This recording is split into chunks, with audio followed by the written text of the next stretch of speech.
സർവജീവികളിലും സത്യമായി നിലകൊള്ളുന്നത് ഏകനായ പരമാത്മാവ് മാത്രമാണ്. ആത്മബോധമില്ലാത്ത ഒരാൾ ജീവിച്ചിരുന്നിട്ട് തന്നെ കാര്യമില്ല. എന്ന് വെച്ചാൽ എന്റെ ഉള്ളിലുള്ളത് പരമാത്മ ചൈതന്യത്തിന്റെ അംശമാണ്, ഭഗവാന്റെ അംശം തന്നെയാണ് എന്ന് ചിന്തിക്കാതെ ഒരാൾ ജീവിച്ചിരുന്നിട്ട് കാര്യമില്ല. ഞാൻ പറഞ്ഞോന്നല്ല, ഭഗവാൻ പറഞ്ഞതാ. തത്വദർശിയുടെ ബ്രഹ്മനിഷ്ഠയ്ക്ക് ഒരിടത്തും ഒന്നുകൊണ്ടും ഒരു പ്രകാരത്തിലും കോട്ടം തട്ടില്ല എന്നത് നമുക്ക് ഉറച്ചു വിശ്വസിക്കാം. എന്താ കാരണം? അയാൾ തത്വദർശിയാണ് എന്നുള്ളതാ കാരണം.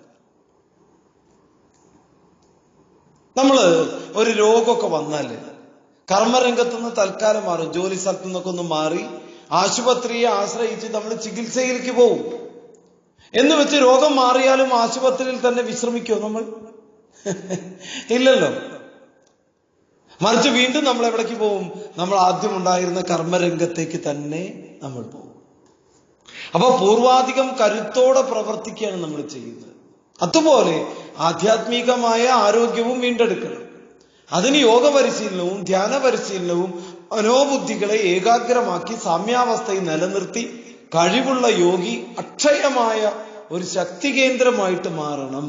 അപ്പോ ധ്യാനത്തിലൂടെ സ്വരൂപം സാക്ഷാത്കരിച്ച ജ്ഞാനി കർമ്മരംഗത്ത് പ്രവർത്തിക്കുമ്പോ ബ്രഹ്മനിഷ്ഠയ്ക്ക് ഭംഗം വരുന്നില്ല എന്ന് പഠിച്ചു വെക്കുക തന്നെ വേണം. യോഗേശ്വരനായ കൃഷ്ണന്റെ ഇപ്പോഴത്തെ പ്രവൃത്തി ഒന്ന് നോക്കൂ. ആയുധത്തിൽ നിന്നുള്ള അപകട സാധ്യത തേരാളിക്കാണ് കൂടുതൽ. ശത്രുപക്ഷത്തു നിന്ന് വരുന്ന ആയുധങ്ങൾ തേരാളിയായ കൃഷ്ണനെയും കടന്ന് വേണം യോദ്ധാവായ അർജുനിലേക്ക് എത്താൻ. അപ്പൊ കൃഷ്ണനാണെങ്കിൽ നിരായുധനുമാണ്. എന്നിട്ടും സുസ്മേരവദനായി ആ യോഗിരാജൻ മഹാഭാരത യുദ്ധത്തിലെ പ്രധാന കഥാനായകനായിട്ട് വിരാജിക്കുന്നത് കാണുന്നില്ലേ? What is the reason?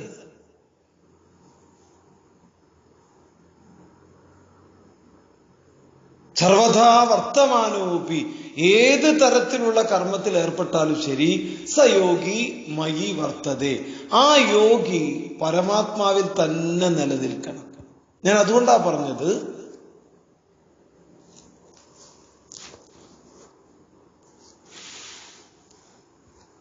ആത്മചൈതന്യത്തെ അറിഞ്ഞില്ലെങ്കിൽ ജീവിച്ചിട്ട് കാര്യമില്ല. എന്റെ അകത്തുള്ളത് ഭഗവാൻ തന്നെയാണെന്ന് ചിന്തിക്കണം. തത്വമസി, ഭഗവാനാണ് എന്റെ അകത്തുള്ളത് എന്ന് ചിന്തിക്കണം. അങ്ങനെ ചിന്തിക്കുന്നവർക്കേ ജീവിച്ചിരിക്കാൻ അർഹത തന്നെ ഉള്ളൂ. അതിലേക്ക് എത്താൻ നമുക്ക് സാധിക്കണം. അയാൾക്ക് യോഗിയാവാനും സാധിക്കുള്ളൂ. ഗീതൈവ പരമോധർമ്മ. നാളെ കാണാം അടുത്ത ശ്ലോകവുമായി.